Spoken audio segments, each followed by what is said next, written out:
Yan, no, nag-aaral sila magkulay.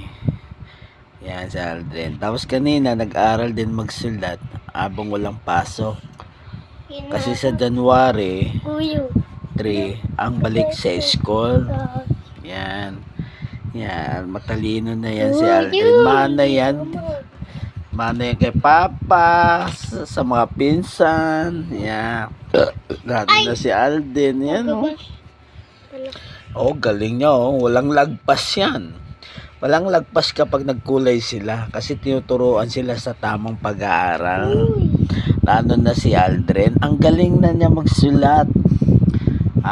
Ito yung sulat niya, oh. Patingin niya, kunin mo nga yung sulat kanina.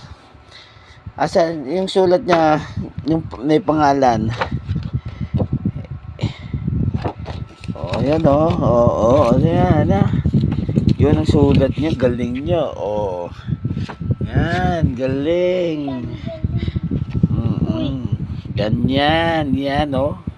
Galing nila magkulay. Ganyan ang tawag na. Yan.